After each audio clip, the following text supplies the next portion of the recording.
திருப்பரங்குன்றம் விவகாரம் தொடர்பாக வாதமானது நடைபெற்று வருகிறது. திருப்பரங்குன்றம் 8 அடி கல் தூணில் எப்படி தீபம் ஏற்ற முடியும் என்று கோயில் நிர்வாகம் தரப்பு மதுரை அமர்வில் வாதத்தை முன்வைத்திருக்கிறது. இது தொடர்பான மேலும் தகவல்களை செய்தியாளர் மாரிச்சாமி வழங்க கேட்கலாம். மாரிச்சாமி வணக்கம். இரு தரப்பு வாதங்கள் என்ன, தகவல்களை பதிவு பண்ணுங்க. திருப்பரங்குன்றம் மலை உச்சியில் தீபம் ஏற்ற வேண்டும் என்ற தனி நீதிபதி, மெட்ராஸ் உயர் நீதிமன்றத்தின் தனி நீதிபதி ஜி.ஆர். சுவாமிநாதன் உத்தரவை ரத்து செய்ய கோரியும் அந்த உத்தரவை எதிர்த்து மேல்முறையீடு செய்து தமிழ்நாடு அரசு சார்பில் வழக்கு தாக்கல் செய்யப்பட்டது. அந்த வழக்குகள் இன்று விசாரணைக்கு வந்தது. இன்று மட்டும் 26 மேல்முறையீட்டு வழக்குகள் விசாரணைக்கு வந்தன. இந்த வழக்கு விசாரணை தொடர்ச்சியாக நடைபெற்றுக் கொண்டிருக்கிறது. காலையிலிருந்து மதிய உணவு இடைவேளை நடைபெற்றது. உணவு இடைவேளை முடிந்தும் துவங்கி இருக்கிறது.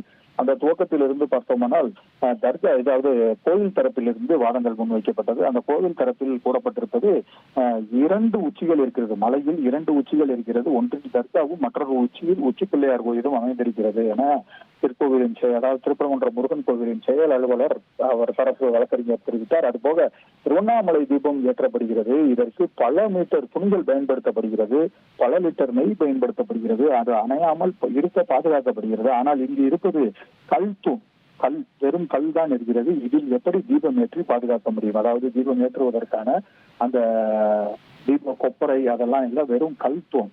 அதாவது தீபம் ஏற்றுவதற்கான அந்த சரியான இடம் அதில் இல்லை என்பது, இதை எப்படி பாதுகாக்க முடியும்? திருவண்ணாமலையில் பெரிய தீபம் ஏற்றுவதற்கு பல மீட்டர் துணிகள் வைப்பதற்கான அந்த கொப்பரை எல்லாம் வைக்கப்படுகிறது. அது அடையாமல் பாதுகாக்கப்படுகிறது என கோவில் செயல் அலுவலர் தரப்பில் வாதம் வைக்கப்பட்டது. அதுபோக திருவண்ணாமலை கோவிலில் உள்ளது போல் பல லட்சம் லிட்டர் நெய் ஊற்றி தீபம் ஏற்றினால் தர்காவின் நிலை என்னாவது? அதன் வெப்பம் எவ்வளவு இருக்கும்? இதன் விளைவு எப்படி இருக்கும்? இங்கு இருக்கும் கிரானைட் கற்கள் பற்றி, இது கிரானைட் கற்கள் இருக்கிறது அங்கெல்லாம், அது எப்படி சாத்தியப்படும் என கோவில் செயல் அலுவலர் தரப்பில் கூறப்பட்டது. அதற்கு அதுபோக அது உண்மையாக தீபம் ஏற்ற பயன்படுத்தப்பட்டதா அல்லது சர்வே தூணா, அதாவது பல நிலத்தில் நிலத்தை அளக்க பயன்படுகிற சர்வே தூணா என்பதை முடிவு செய்ய தனி நீதிபதி தவறிவிட்டார் என கோவில் தரப்பு வாதத்தை வைத்து வாதம் தொடர்ந்து வாத பிரதிவாதிகளின் வாதம் நடைபெற்றுக் கொண்டிருக்கிறது.